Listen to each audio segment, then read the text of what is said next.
Ez akkor következik be, ha a szent uralom kulcsfontosságú pozícióit kakukfiókákként hatalmi tébolyban szenvedő önjelöltek vagy mindenre elszánt maffia vezérek kaparintják meg.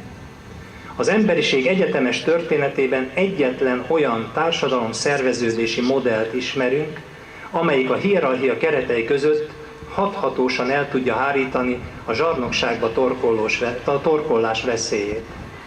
Legszívesebben megkérdezném, mit gondolnak, melyik ez a társadalom szerveződési modell. Hát ezt minden magyar embernek legalább óvodáskortól kezdve fújnia kellene. De fújnia, nem csak tudnia. Ez ugyanis a Szent Korona működési elve, és ennek az elvnek az érvényesülése a napi gyakorlatban. És itt elértünk a harmadik szinthez, a Szent Korona szintjéhez. Erről is azt hiszem, egy-két gondolatot talán nem árt, hogyha felelevenítünk. A Szent Korona felség területén a jogok forrásaként nem hús-vér személy, a mindenkori király tételeződik, hanem maga a Szent Korona, mint személy fölötti élő minőség. Személy fölötti, de élő minőség. Így definiálja a magyar közjog. Ilyen módon ezeknek a jogoknak a kisajátítása és a velük való visszaélés elvileg is, gyakorlatilag is lehetetlenné válik. A Szent Korona jogainak érvényesítése nem egyetlen személyre, a királyra hárul, hanem egyenlő arányban foganatosítja azokat, a nemzet és a király ebben a sorrendben. Nem király hódít magának nemzetet, hanem nemzet választ magának királyt. Így mind a tömeguralomba, mind a parancsuralomba csúszás lehetősége kiküszöbölődik. Nem a magyarságnak, hanem az emberiségnek a létérdekei diktálják a Szent Korona felségjogainak helyreállítását. Minden ellentétes híreszteléssel szemben tudnunk kell, mert vannak ellentétes híresztelések. A Szent Korona által képviselt jogrend nem időleges érvényű. Ahogy tegnap érvényes volt, úgy érvényes ma is, holnap is, amíg emberi közösségek emberhez méltó életet akarnak élni a Földön. Ne felejtsük el, a világ egyetlen szent jelzővel megtisztelt koronájáról van szó. Viselője, a magyar király pedig az egyetlen uralkodó a világtörténelemben, aki az apostol minősítést jogosan viselheti. Nem apostolikus, apostol. Maga apostol. Ilyen formán a rend, amely a Szent Korona felség területén érvényesül, a világmindenség, magasztosabban szólva a teremtő rendje. Még néhány fontos tudnivaló. Minden ember születésétől fogva egyszerre kétféle időnagyságrendben él. Ebből mi mindig csak az egyiket vesszük tudomásul. Mint egyén, egy 365-66 napból álló úgynevezett kis évben, mint valamely nemzet fia, egy kereken 26 000 kis évből álló precessziós vagy nagy napévben. Mint nemzetfia abban élünk, akkor is, ha nem veszünk tudomást róla. Ezek nem asztrológiai, hanem asztronómiai, azaz szigorúan tudományos megalapozottságú adatok. A magyar Szent Korona is ebben a kétféle nagyságrendben fejti ki a maga közjogi tevékenységét, amikor egyrészt a precessziós nagyságrendben élő nemzetre, másrészt a kis éves időkerethez kötött egyénre, a királyra, hangsúlyozottan így együtt bízza a benne megtestesülő jogok gyakorlását. A két tényező közötti összhang, a hierarchia, azaz a szent uralom zökkenőmentes érvényesülésének záloga. Ez az összhang jellemezte a magyar királyság működését az Árpád-ház, eredetibb nevén a Turul dinasztia uralma alatt, majd kisebb megszakításokkal egészen Mátyás király haláláig. A Habsburg korszakban ez a harmónia végzetesen megbomlott.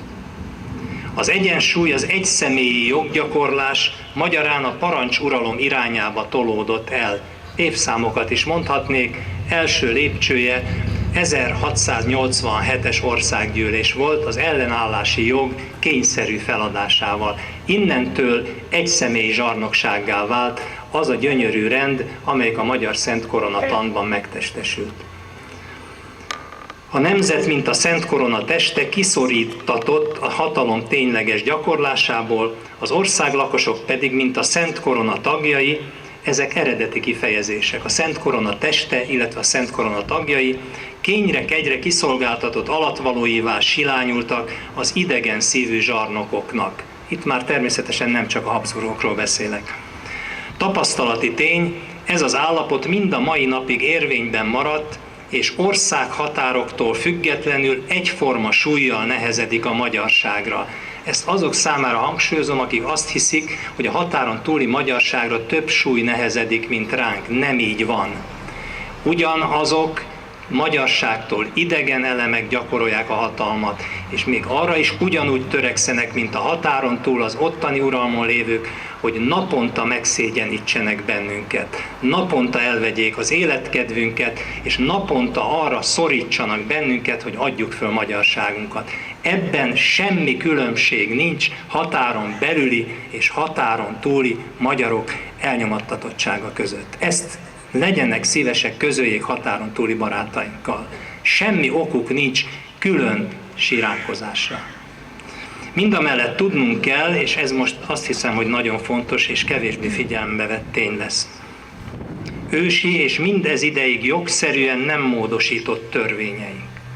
Jó, ha tudjuk, jogszerűen alaptörvényeinket soha nem módosították. Ha mi most összeállunk egy maffiává, és kikiáltjuk a tigi-tagi nyam-nyam köztársaságot, attól az még nem lesz jogérvényes. A Magyar Királyságot csak ilyen maffiasztikus alapon változtatták át különböző előjelű vagy különböző jelzői köztársaságokra, soha ennek valóságos jogi alapja nem volt. Ezt nagyon jó, ha tudják. Nem feltétlenül kell ennek örülni, látom az elkomorodott arcokon, vannak olyanok, akik másképp vélekednek, ők is közénk tartoznak, mi őket is szeretjük, akkor is, ha ők utálnak bennünket. De egyet tudni kell, jogszerűen a magyar szent korona uralmát Magyarországon soha senki nem változtatta meg.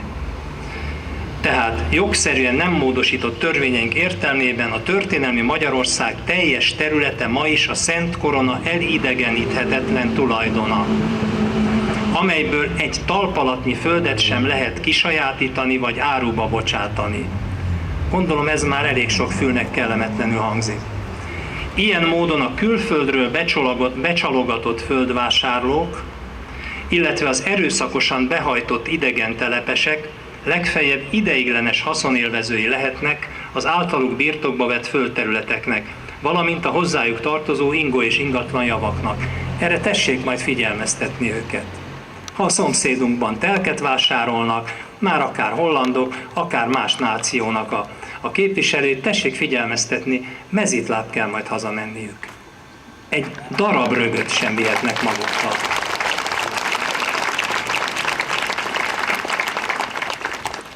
A Szent Korona jogrendjének várhatóan a közeljövőben történő helyreállítása esetén azonban valamennyi jogszerűtlenül eltulajdonított földterület és vagyontárgy ellenszolgáltatás nélkül visszaszáll jogos tulajdonosára, a Magyar Szent Koronára, és itt nincs helye alkunak.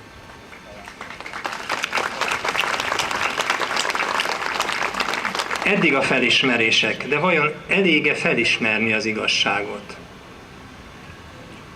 A Szent Koronánk képrendje, benne a két ingyen gyógyító szent orvossal, királynak és nemzetnek egyforma hangsúllyal példázza, mi nem hódítani, hanem gyógyítani igyekszünk az élet minden területén.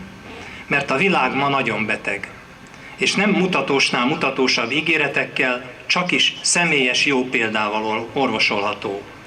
És egy utolsó tanulság, egyetlen esőcsepp magára hagyva sohasem érheti el a tengert. Csak ha egyesülni tud a társaival, a többi esőcseppel.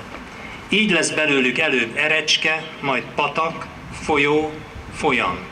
És akkor, de csak is akkor, minden földi akadályt legyőzve célba érhet az egyetlen cseppecske is.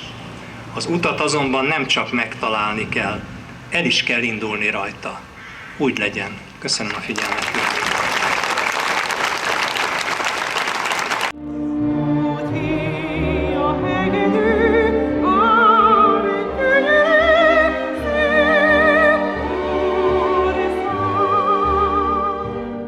Nyűvek kőbe, fatömbbe mélyszántás erejűn, kikalapálva playből, képmásotoktól boldoggá avatva a bádog, a szelíd jelenlét dacával időztök az Isten szabad ege alatt, emelkedetten, mint akiket nem nyűgöz nehézségi erő, mégis súlyosabban, mint liturgiás igehirdetés. Tomboljon bár korpuszotokon a nemere, a bóra, a lecsapó Balaton felvidéki fönszél, és mennyből a madárgané vagy a zápor. Kikezdhetetlenebbek vagytok odakint, mint a szívünkben idebent. Stigmáitok nem kínáljátok olcsó portékaként az út mentén. Nem hivalkodtok velük az elkapart sebű hazában. Ti tudjátok, az önalázat felmagasztalása már kevéség. Tudjátok, könnyebb járni a vizeken, mint átlábalni a doni hómezők felett, és ideérni. Szomorú tűnődéssel néztek vissza ránk, a vadsóska ízű kegyelem jászol a papsajt, pitypank, pásztortáska benőtte, napfény huzagolta árok mellett eltülekvő nyájra, mert ti tudjátok, erőltetett menetben nem gyorsul a megváltás. Széttört bokátokon káposztalepke napozik derűsen, szárnyai között időtelenség a fesztáv, még ha a múlandóság szeplői áttűnnek is a himporon, mert álma a féreg, és mi csak arra szólunk. Gubótól Gubóig az országút, ügetottan egy harmadfű csikó a vágóhídnak menet emelkedőben, nyakában elszakított kötőfék darab, a lelkünk lóg, végéről a porban meghurcolt csengettyű szó, nem az én vétkem, nem az én vétkem, nem az én igen nagy vétkem ritmusa sajog át, és a fölélt töviskoszor rúgba rakott, kietlen madárfészkek lappangó hevületéből kikél a Szentlélek, de nem kecsegtet a reménnyel, hogy sebeinken idővel hűvösen mohásodik a kín. Ránk telepedése akkora csákányütés, hogy a tájból a márga vörös ínye kifordul. Az öntudatig bizton el így ér a fájdalom, akár a szerszámnyél emlékeként tenyerünkben fölizzó sorsvonal. Vagy csak bevár a lét, mint a keleti Kárpátokban a nagyhagymás fenyőrengetegéből fölkomorodó üres kereszt. Fekete vasból gyökérezzék által a földbe a villám.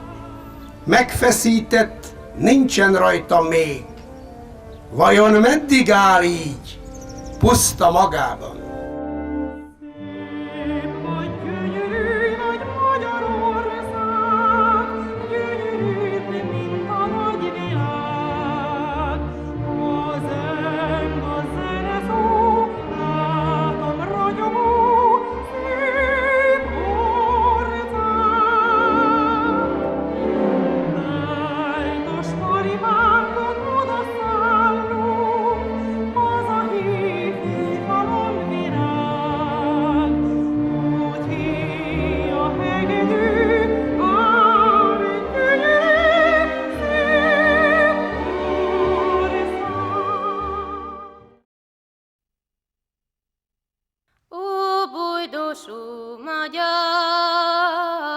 Tekints fel az égre, s nézd meg, mi fehérlik nyugatról keletre, s kérd meg a felhőtől, mitől keletkezik magyarok hazája.